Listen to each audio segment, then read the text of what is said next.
Bismillahirrahmanirrahim. Alhamdulillahirabbil alamin.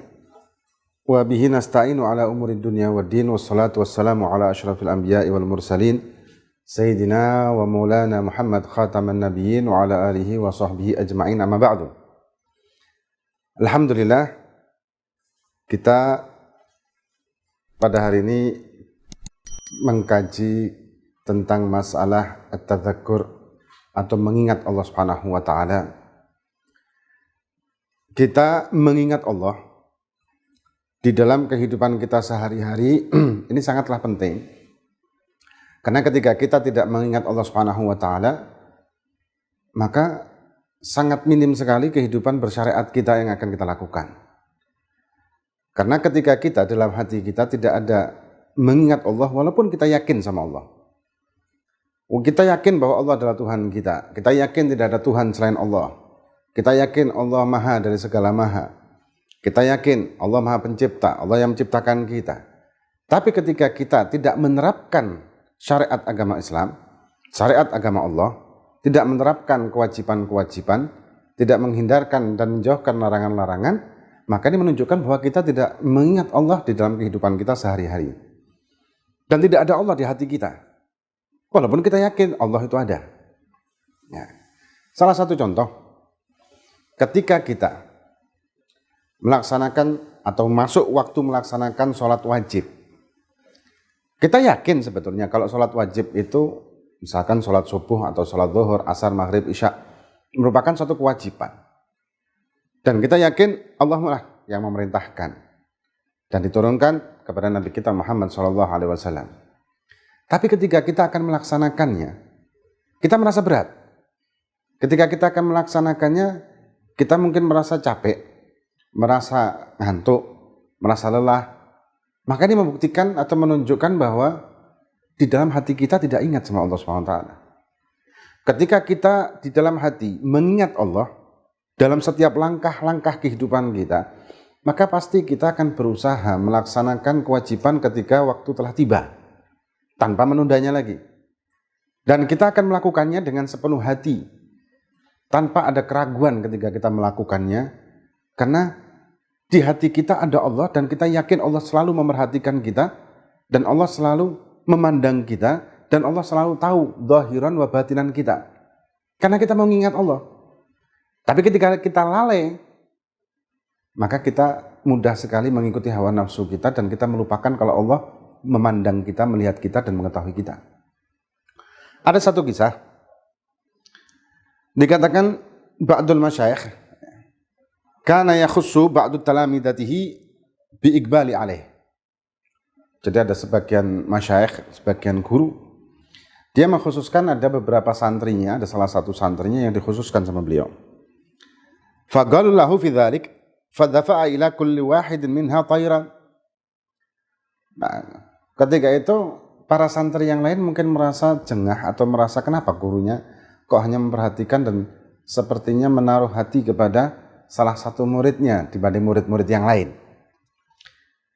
Kemudian suatu hari, sang guru tadi memberikan seekor burung kepada para santri-santrinya. Ya, jadi satu persatu dikasih burung. Wa qala idbahu bihaitsu la yarahu ahad. Sembelih burung ini di tempat yang tidak ada yang mengetahui siapapun. Nah, sembelih di tempat yang tidak ada siapapun yang mengetahuinya. Famadha kullu wahid fadabaha ma ma'ahu bimakanin khalin. Maka setiap santri tadi pergi dan mencari tempat yang sekiranya tidak ada satupun makhluk ataupun satupun yang tahu. Sang guru kebetulan tidak mengatakan tidak ada satupun makhluk, tapi tidak ada satupun siapapun yang melihatnya. Ada yang mungkin sembunyi di dalam rumahnya sendirian kemudian disembelih.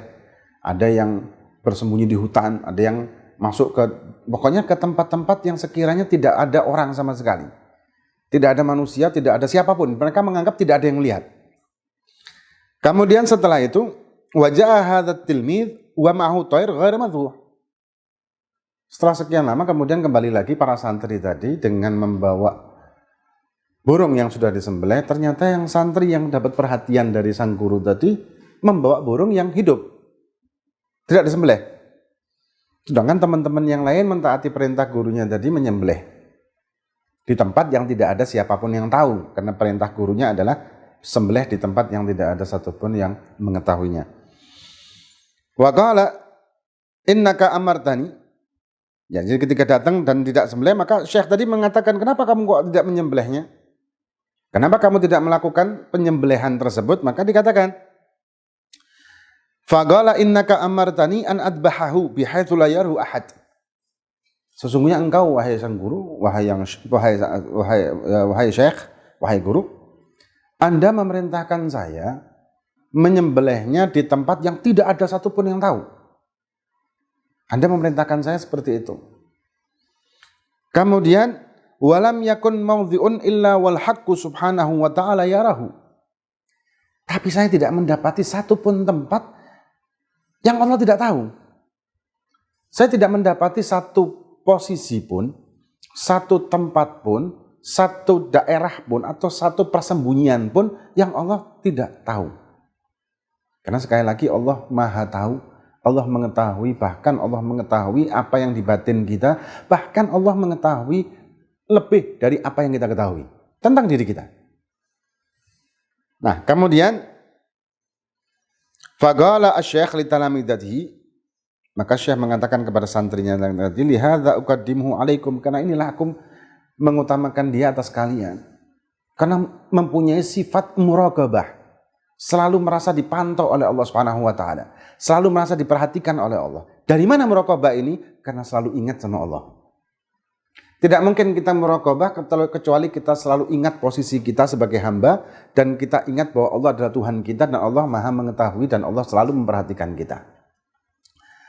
Satu contoh lagi, ketika kita bersama guru kita, atau syekh kita, atau kiai kita, atau habib kita, dan kita merasa yakin bahwa beliau memandang kita, melihat kita, maka kita akan selalu berusaha untuk membenahi perilaku kita, membenahi gerak-gerik kita, membenahi apapun yang kita lakukan. Karena kita yakin beliau memandang kita. Begitu juga ketika kita datang ke seorang masyayikh kita yang kita yakin Allah telah membukakan hijab kepada beliau, dan hingga beliau mengetahui hati kita. Atas izin Allah, beliau mengetahui apa yang ada di dalam hati kita, apa yang kita bicarakan di dalam hati kita. Maka kita selalu berusaha untuk membenarkan apa yang ada di hati kita. Jangan sampai di hati kita ada omongan-omongan yang kotor yang sekiranya syekh itu akan tahu dan akan menjadikan kita malu. Kenapa kok itu kita lakukan? Karena kita yakin kita diperhatikan. Dan kita selalu ingat dalam diri kita bahwa kita diperhatikan, dan kita adalah muridnya, dan guru kita lagi ada di kita dan memandang kita, atau mengetahui kita, atau mengawasi kita. Karena kita ingat itu, maka kita selalu menjaga tingkah laku kita baik zahir maupun batin. Jadi dengan mengingat dan menyadari bahwa kita adalah hamba dan Allah adalah Tuhan kita, yang tidak akan pernah terputus sedetik pun, sekejap pun pengawasan Allah dari kita, maka akan muncullah muraqabah.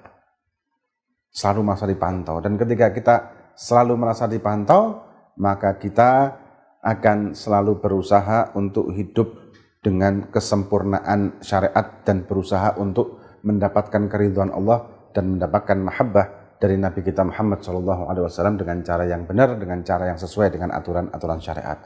Wallahu a'lam.